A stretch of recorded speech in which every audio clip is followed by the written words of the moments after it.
क्या सीख रहे हो? वर्णमाला। वर्णमाला। वर्णमाला किसे कहते हैं? वर्णों के व्यवस्थित समूह को वर्णमाला कहते हैं। वर्णों के व्यवस्थित समूह को वर्णमाला कहते हैं। फिर बेटा वर्ण, वर्ण किसे कहते हैं? भाषा की वो छोटे से छोटी मूलधनी जिसकी हम खंडन नहीं कर सकते उसे ही वर्ण कहते हैं। भाषा की वो छोटी छोटी मूलधनी जिसके हम खंडन नहीं कर सकते उसे क्या कहते हैं? वर्ण कहते हैं। वर्ण के कितने प्रकार होते हैं? दो। कौन कौन से? स्वर और व्यंजन। स्वर किसे कहते हैं बेटा? जो स्वतंत्र रूप से बोले जाते हैं उसे स्वर कहते हैं। और व्यंजन जिन्हें स्वर की सहायता लेनी पड़ती है उसे क्या कहते हैं? व्यंजन कहते हैं। फिर बेटा वर्ग है, इसमें वर्ग कितने होते हैं? 5। कौन कौन से? का वर्ग, चा वर्ग, टा वर्ग, ता वर्ग, पा वर्ग। पा वर्ग। प्रत्येक वर्ग में कितने अक्षर होते हैं? 5 वर्ग। तो इसमें पहले में क्या है बेटा? प्रथम। फिर क्या दे रहा है इसमें? द्वितीय, फिर तृतीय, चतुर्थी, पंचम। पंचम के लिए दूसरा क्या नाम है? पंचमाक्षर या नासिक बोलेंगे, ठीक है। अब बेटा क्या है? फिर अघोष होगा इसमें। फिर क्या होगा? अल्प प्राण। प्रथम में होगा, द्वितीय में अघोष महाप्राण, तृतीय में सघोष अल्प प्राण, चतुर्थी में सघोष अल्प प्राण महाप्राण और सघोष अल्प प्राण। बेटा आता है अघोष किसे कहते हैं? इसमें पहले में दे रहा है प्रथम वर्ग में अघोष। तो जिन व्यंजनों के उच्चारण स्वतंत्र रूप से कंपन करने में कंपन ना हो, क्या हो? कंपन ना हो, तो उसे क्या कहेंगे बेटा? अघोष कहेंगे। जिन व्यंजनों के उच्चारण में स्वतंत्र कंपन ना हो वो उसे क्या कहेंगे बेटा? अघोष। और फिर बेटा अल्प प्राण। अल्प प्राण किसे कहते हैं? अल्प माने कम, प्राण माने वायु या हवा। अल्प प्राण किसे कहते हैं? जिन व्यंजनों के उच्चारण में कम हवा निकले उसे क्या कहेंगे? अल्प प्राण। महाप्राण जिन व्यंजनों के उच्चारण में अधिक हवा निकले या वायु निकले उसे क्या कहेंगे? महाप्राण। अब सघोष किसे कहते हैं बेटा? जिन व्यंजनों का उच्चारण स्वतंत्र रूप से कंपन हो, क्या हो? स्वर तंत्र कंपन हो उसे क्या कहेंगे? सघोष। और स्वर तंत्र कंपन ना हो वो उसे क्या कहेंगे? अघोष, ठीक है। अब इधर है बेटा क। तो कंठ कहाँ पर है बेटा? कंठ। कंठ तो कैसे बोलेंगे? क ख। अब तालु जीभ से ऊपर है, क्या हो जाएगा? तालु।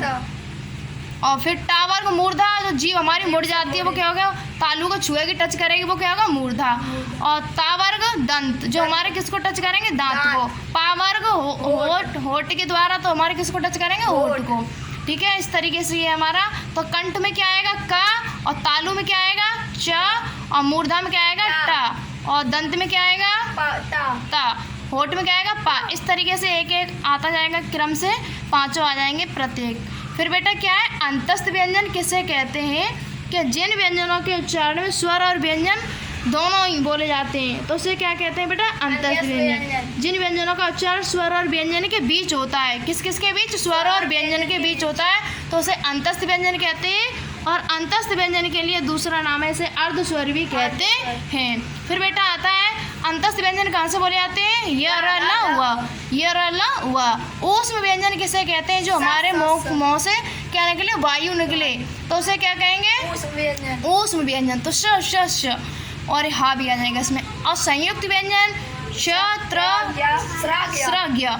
तो हमारे संयुक्त व्यंजन क्या कहते हैं? जो दो व्यंजनों से मिलकर बनते हैं उसे क्या कहते हैं? संयुक्त व्यंजन कहते हैं। जैसे हमारा छ है, छ किससे बना है? का और सा से।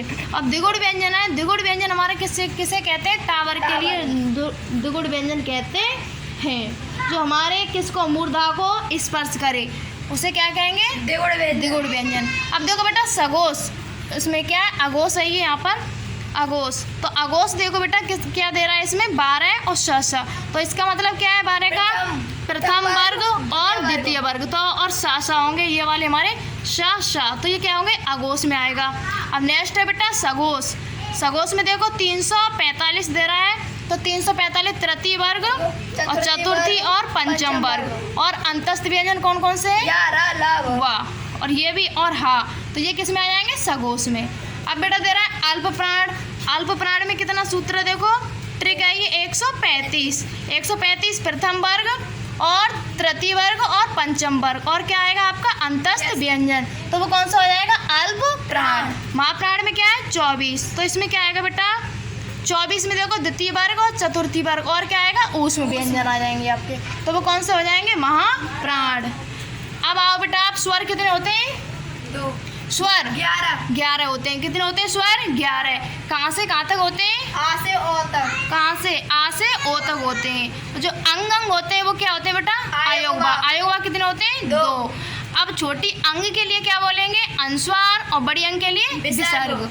अब व्यंजन कितने होते हैं? 39। और परंपरा के अनुसार पहले के मानेंगे तो 33 थे, अभी कितने हो गए वर्तमान में? 39। तो इसमें स्पर्श व्यंजन की संख्या कितनी होती है? 25। स्पर्श मान क्या होता है? छूना।